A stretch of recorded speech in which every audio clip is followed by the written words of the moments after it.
नमस्कार, आप सभी का हमारे YouTube चैनल में हार्दिक स्वागत है।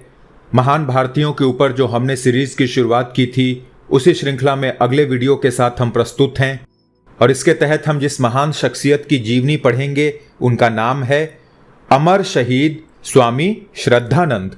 आइए शुरू करते हैं। स्वामी श्रद्धानंद धार्मिक एवं राजनीतिक दोनों ही क्षेत्रों में समान रूप से देश सेवा करने वाले कर्मठ सन्यासी थे। स्वामी जी की महानता उनके अपूर्व चरित्र बल एवं महान कर्म शौर्य पर निर्भर थी। दिल्ली जैसे विकट स्थान को अपना कर्म क्षेत्र चुनकर गिरी और पिछड़ी हुई जनता में राष्ट्रीयता का अंकुर उत्पन्न करने का आपने अद्भुत साहस किया था और अपने कार्य में एक सीमा तक सफलता भी प्राप्त की। आप एक उत्कृष्ट लेखक तथा सफल व्याख्याता भी थे। राष्ट्र निर्माण के कार्य में जहां आपके प्रभावशाली व्यक्तित्व तथा अटूट परिश्रम का योग था, वहां आपकी लोह लेखनी ने भी कुछ कम चमत्कार न दिखाया था। स्वामी श्रद्धानंद का जन्म पंजाब में तलवान नामक स्थान पर सन 1856 में हुआ था। उनके पिता लाला नानक चंद शहर कोतवाल थे। बाद में वे पुलिस इंस्पेक्टर बनकर बरेली चले आए। स्वामी जी का बचपन का नाम मुंशी राम था और संन्यास न लेने तक आप मुंशी राम ही कहलाए। बरेली में स्थायी नियुक्ति हो जाने पर लाला नानक चंद ने अपने परिवार को बरेली ही बुलवा लिया। बालक मुंशी राम की प्रारंभिक शिक्षा बरेली में ही हुई। उन दिनों पुलिस विभाग में उर्दू फारसी का बोलबाला था, अतः आपको भी फारसी ही बोलनी पड़ी। कुछ दिनों पश्चात लाला नानक चंद बरेली से बदलकर बनारस आ गए। बनारस में मुंशी राम को एक हिंदू स्कूल में भर्ती कराया गया। तत्पश्चात म्योर सेंट्रल कॉलेज इलाहाबाद में आपकी शिक्षा हुई। संवत 1937 में मुंशी राम जी लाहौर आकर कानूनी शिक्षा प्राप्त करने लगे। शिक्षा समाप्त करके जालंधर में वकालत आरंभ कर दी। लाहौर में रहते समय कई संस्थाओं से आपका संपर्क हो गया था। आर्य समाज का आप पर विशेष प्रभाव पड़ा। इसी बीच आपने आर्य समाज के समस्त ग्रंथों का अध्ययन कर लिया था। परिणाम स्वरूप आर्य समाज के प्रति आपकी अटूट श्रद्धा हो गई और आप आर्य समाज के कार्यों में भाग लेने लगे। उन्हीं दिनों महात्मा हंसराज ने लाहौर में ऋषि दयानंद की स्मृति में DAV कॉलेज की स्थापना की, किंतु उसके द्वारा संस्कृत में वैदिक सिद्धांतों का शिक्षण संभव न हो सका। अतः मुंशी राम जी ने किसी ऐसे गुरुकुल की स्थापना का दृढ़ संकल्प किया जिसके द्वारा मातृभाषा में वैदिक सिद्धांतों की शिक्षा दी जा सके। इसी बीच मुंशी राम जी का विवाह भी हो चुका था, किंतु गृहस्थ जीवन में आपकी विशेष रुचि न थी। आप प्रायः गृहस्थ के जंजाल से निकलने की सोचते रहते थे। 31 अगस्त 1891 को आपकी पत्नी का देहांत हो गया। अतः आपने पूर्ण रूप से सामाजिक कार्यों में भाग लेना प्रारंभ कर दिया और ऋषि दयानंद के वैदिक आदेश को पूरा करने का दृढ़ संकल्प कर लिया। संवत 1952 में आप पंजाब आर्य प्रतिनिधि सभा के प्रधान बनाए गए। आपने आर्य समाज में फैले हुए विरोध एवं निर्बलताओं को दूर करने में दिन रात एक कर दिया। इस समय सरकारी शिक्षणालयों में पाश्चात्य भाषा और संस्कृति का बाहुल्य था।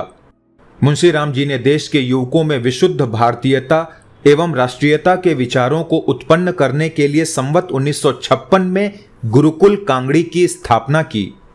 यह पहला शिक्षणालय था जिसमें भारतीय संस्कृति एवं शिक्षा पद्धति के अनुसार मातृभाषा में वैदिक सिद्धांतों की शिक्षा दी जाती थी। 8 अप्रैल 1915 को महात्मा गांधी ने गुरुकुल का निरीक्षण किया। गुरुकुल की ओर से गांधी जी को मान पत्र दिया गया था।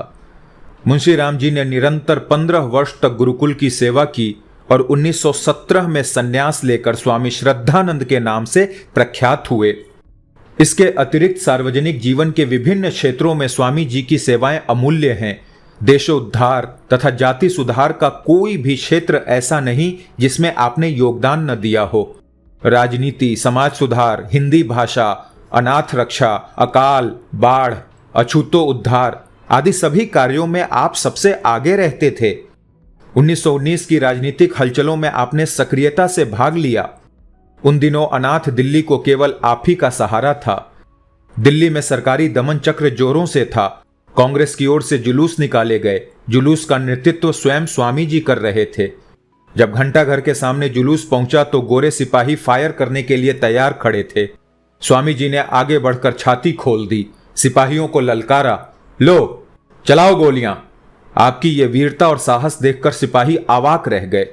वास्तव में स्वामी जी एक साहसी और सच्चे वीर पुरुष थे। अमृतसर कांग्रेस में स्वागत अध्यक्ष के पद से आपने हिंदी में वो जोरदार भाषण दिया था जिसने जनता की आंखें खोल दी। कांग्रेस के मंच से वेद मंत्रों का उच्चारण करते हुए ब्रह्मचर्य, नैतिकता, चरित्र बल और अस्पृश्यता निवारण आदि का उपदेश देना आपका ही काम था। पंजाब में हिंदी प्रसार के जन्मदाता भी आप ही थे। वास्तव में स्वामी जी की सेवाएं सर्वतोमुखी थीं, जिनका विशद वर्णन करने के लिए यहां स्थान नहीं। स्वामी जी का जन्म समाज सुधार के लिए ही हुआ था और समाज की बेदी पर ही उन्होंने अपने जीवन की आहुति चढ़ा दी। महापुरुषों के जीवन का अंत इसी प्रकार हुआ करता है। इतिहास इस बात का साक्षी है।